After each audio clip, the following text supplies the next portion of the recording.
सन 2017 का वो दिन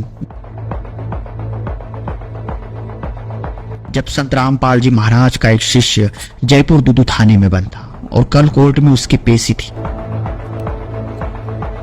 रात भर के लिए थाना के अंदर दूदू थाना में था। सुबह मेरी पेशी होनी थी। बदकिस्मती से उस दिन सारे वकीलों के साथ साथ बस चालक भी हड़ताल कर देते हैं। पेशी के ऊपर जाने के बाद में वकीलों की और बसों की हड़ताल थी उसी दिन। तो क्या हुआ कि सब वकीलों की हड़ताल होने के कारण से मेरे को पुलिस वाले बोले तेरी किस्मत खराब है, और वकील ने खुद ने ये कह दिया था कि तेरी 1 दिन 2 दिन की जेसी होगी, जेल दाना पड़ेगा तेरे को, क्योंकि आज ये मतलब साइन नहीं करेंगे वकील, कोई भी तेरा केस वो साइन पे नहीं जाएगा तो आपको जेल जाना पड़ेगा। लेकिन मेरे हृदय के अंदर ये था कि सतगुरु की शरण में होते हुए मैं जेल नहीं जा सकता, मुझे दृढ़ विश्वास। अब इतनी कहते जब ईश्वर दास को जज के सामने पेश किया गया तो कुछ ऐसा हुआ जिसकी किसी ने उम्मीद भी नहीं की होगी। इतनी कहते वहाँ पे जब मैं जज के सामने गया, जज के सामने जाते मैंने हाथ जोड़ के और सतगुरु के चरणों का ध्यान करके संत रामपाल जी महाराज का, और मैं सतनाम का सुमरन करता हुआ, जज स्वयं फाइल को मेरी को उठा के साइड में रख के उसने आवाज मरवाई तो उसने वकील को बुलवाने कह रहा था कि यार ये कैसे हो गया अचानक। मेरा स्वयं का छोटा भाई साहब था, वो भी बोला यार ये कैसे हुआ अचानक, ये तो होना ही। इतने होने के बाद में सबको ऐसा हो यार कि कुछ तो चमत्कार है। मैंने यही कहा। उस दिन बसों की हड़ताल थी और कोर्ट से वापस अपने घर जाने के लिए ईश्वरदास एक ट्रक वाले से लिफ्ट लेता है और ट्रक में बैठने के बाद अचानक मैंने ट्रक को हाथ दिया। एक को ट्रक में पेप्सी भरी हुई थी 18 टन, और माड़ियों का था, वो दूदू का ड्राइवर था, मेरी उम्र से 10 साल और ज्यादा लगा लो आप। वो ड्राइवर में बातें करते करते चल रहे थे। 20 किलोमीटर का सफर हमने तय किया दूदू रोड के ऊपर जयपुर की तरफ, और अचानक बात करके ना मैं तो कंडक्टर साइड में देखने लग गया और ड्राइवर को चलते चलते ब्रेन हेमरेज हो गया, ड्राइवर खत्म हो गया। गाड़ी 65-70 की स्पीड में दौड़ रही थी फुटपाथ की तरफ से लेन में टच में, और अचानक मैंने देखा तो बीच वाले लेन पे गाड़ी आगे भाग के। मैंने देखा ड्राइवर सो गया तो मैंने जगाया तो वो मृतक था, वो और नीचे। ईश्वरदास को लगा कि अब उसकी मौत नजदीक है और उसी समय वो अपने गुरुजी संत रामपाल जी महाराज जी के दिए मंत्र सतनाम का सुमिरन करता है और फिर होता है एक अद्भुत चमत्कार। और सतनाम का सुमरन ऑटोमेटिक चालू हो गया मेरा, और मैंने जैसे ही ड्राइवर को धक्का दिया तो ड्राइवर चेत में हो गया। ड्राइवर उठते के साथ में कह रहा था कि वो 5-6 जने को कहाँ गए, मुझे पकड़ के ले जा रहे थे। मैं भाई कुछ भी नहीं है, मालिक ने दया कर दी, बकस दी तेरी जिंदगी। साइड में बैठ के उनकी शांति दिला के जयपुर तक मैं स्वयं गाड़ी चला के लाया, और उस ड्राइवर को कहा कि भाई तेरी मृत्यु नजदीक है, तू नाम ले ले। उनको बताया। इसके अलावा भी ईश्वरदास ने अपने जीवन में घटित होने वाली कुछ घटनाएं हमें बताई है, कुछ ऐसे लाभ हमें बताए हैं जो काफी रोचक हैं। तो ईश्वरदास की पूरी आप बीती जानने के लिए बनी रहिए वीडियो के साथ।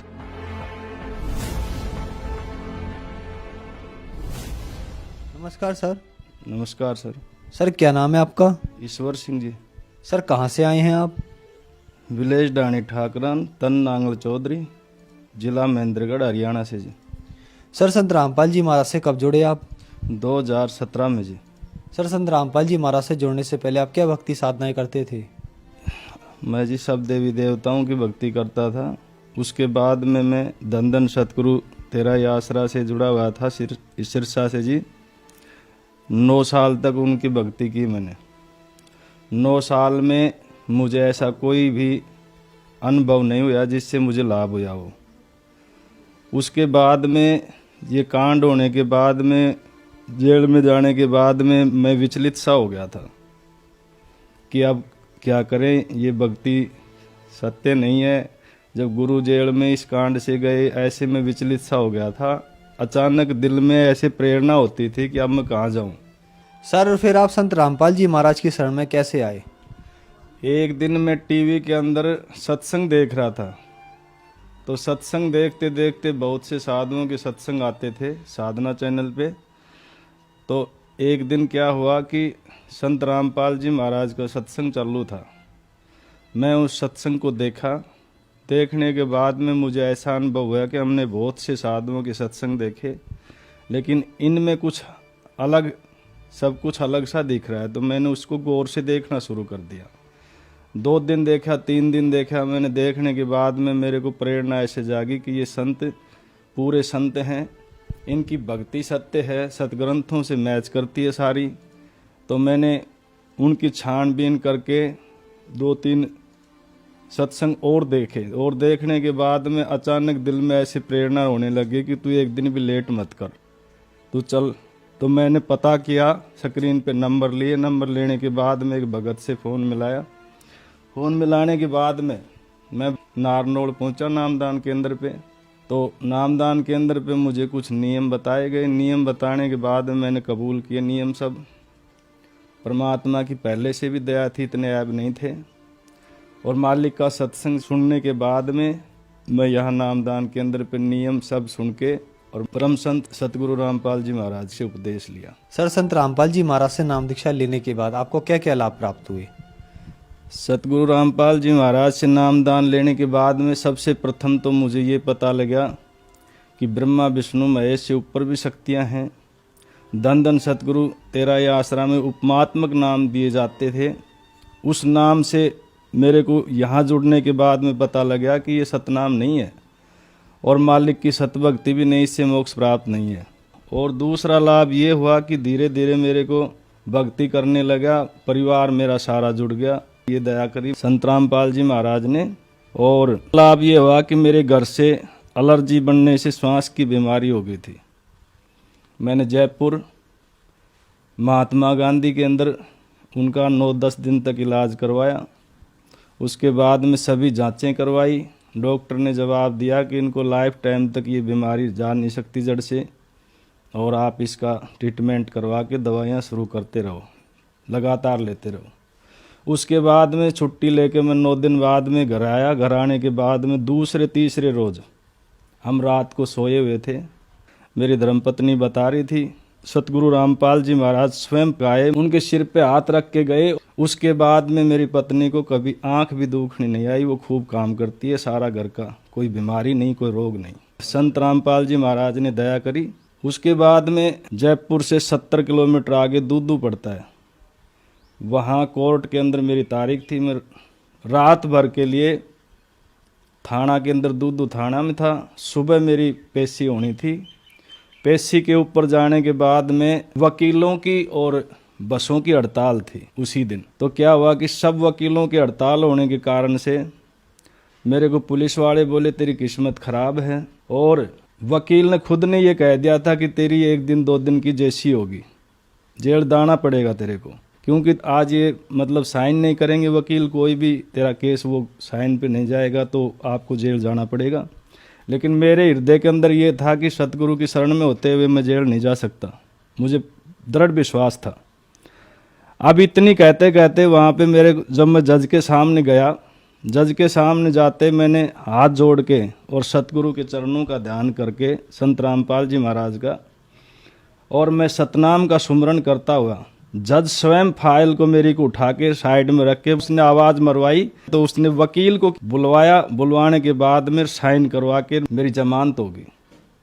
अब वहाँ वकील भी ये कह रहा था कि यार ये कैसे हो गया अचानक। मेरा स्वयं का छोटा भाई साथ था, वो भी बोला यार ये कैसे हुआ अचानक, ये तो होना ही नहीं था।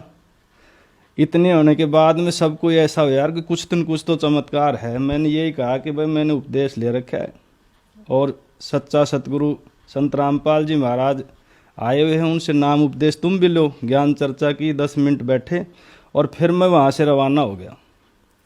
तो जयपुर के लिए मैं आ रहा था सर, बसों की बिल्कुल हड़ताल थी। मैंने ट्रक को हाथ दिया, एक को ट्रक में पेप्सी भरी हुई थी 18 टन, और माड़ियों का था, वो दूदू का ड्राइवर था, मेरी उम्र से 10 साल और ज़्यादा लगा लो आप। वो ड्राइवर में बातें करते करते चल रहे थे। 20 किलोमीटर का सफ़र हमने तय किया दूदू रोड के ऊपर जयपुर की तरफ। और अचानक बात करके ना मैं तो कंडक्टर साइड में देखने लग गया और ड्राइवर को चलते चलते ब्रेन हेमरेज हो गया, ड्राइवर ख़त्म हो गया। गाड़ी 65-70 की स्पीड में दौड़ रही थी फुटपाथ की तरफ से लेन में टच में, और अचानक मैंने देखा तो बीच वाले लेन पे गाड़ी आगे बहक के। मैंने देखा ड्राइवर सो गया तो मैंने जगाया तो वो मृतक था, वो और नीचे पड़ गया। संत रामपाल जी महाराज की दया हुई और फुटपाथ की तरफ चलने के बाद में 18-19 बल्लियां तोड़ी गाड़ी ने, फिर भी कंट्रोल करी मालिक ने, और सतनाम का सुमरन ऑटोमेटिक चालू हो गया मेरा। और मैंने जैसे ही ड्राइवर को धक्का दिया तो ड्राइवर चेत में हो गया। ड्राइवर उठते के साथ में कह रहा था कि वो 5-6 जने को कहाँ गए, मुझे पकड़ के ले जा रहे थे। मैं कहा भाई कुछ भी नहीं है, मालिक ने दया कर दी, बकस दी तेरी ज़िंदगी। साइड में बैठ के उनकी शांति दिला के जयपुर तक मैं स्वयं गाड़ी चला के लाया। और उस ड्राइवर को कहा कि भाई तेरी मृत्यु नज़दीक है, तू नाम ले ले। उनको बताया कि 14 नंबर जयपुर के अंदर नामदान केंद्र है, संत रामपाल जी महाराज से उपदेश ले ले, अगर ज़िंदगी चाहता है तो नंबर दिए मैंने। और उन्होंने कबूल किया इस बात को कि मैं नंबर लेकर और जा रहा हूँ, वहीं गाड़ी छोड़ दूंगा आज ही। दूसरा सुख मेरे को ये हुआ, नहीं तो पता नहीं कहाँ अड़जता मैं, क्या होता मेरा। तीसरा नंबर का सुख मेरे को ये हुआ कि मेरी मम्मी को अभी पेट में अचानक पानी भर गया। जब सभी जांचें जयपुर में करवाई तो उनको बच्चादानी में गांठ बताई। डॉक्टरों ने कहा कि इनको कैंसर है। मैंने परमात्मा से सतगुरु रामपाल जी महाराज से अर्जी लगवाई। अर्जी के अंदर परमात्मा ने कहा कि दया करेंगे मालिक।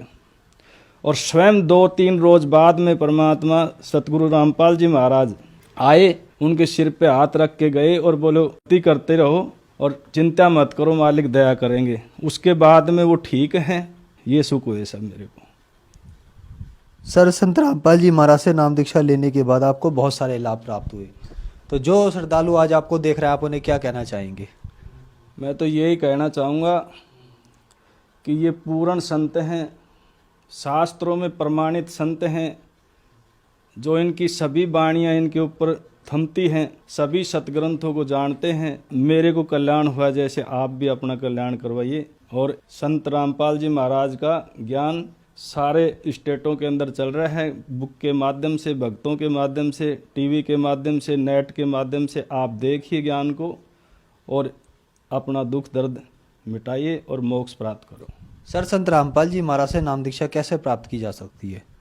साधना चैनल के ऊपर जब सत्संग चलता है उसके नीचे एक पीली पट्टी चलती है, उस पट्टी के अंदर नीचे मोबाइल नंबर हैं, उन मोबाइल में से नंबर लेके आप बात कर सकते हो और जहीं भी नज़दीक नामदान केंद्र है वहाँ से नामदान ले सकते हो। धन्यवाद सर। धन्यवाद सर। सत्य घटना, सत्य की तहता।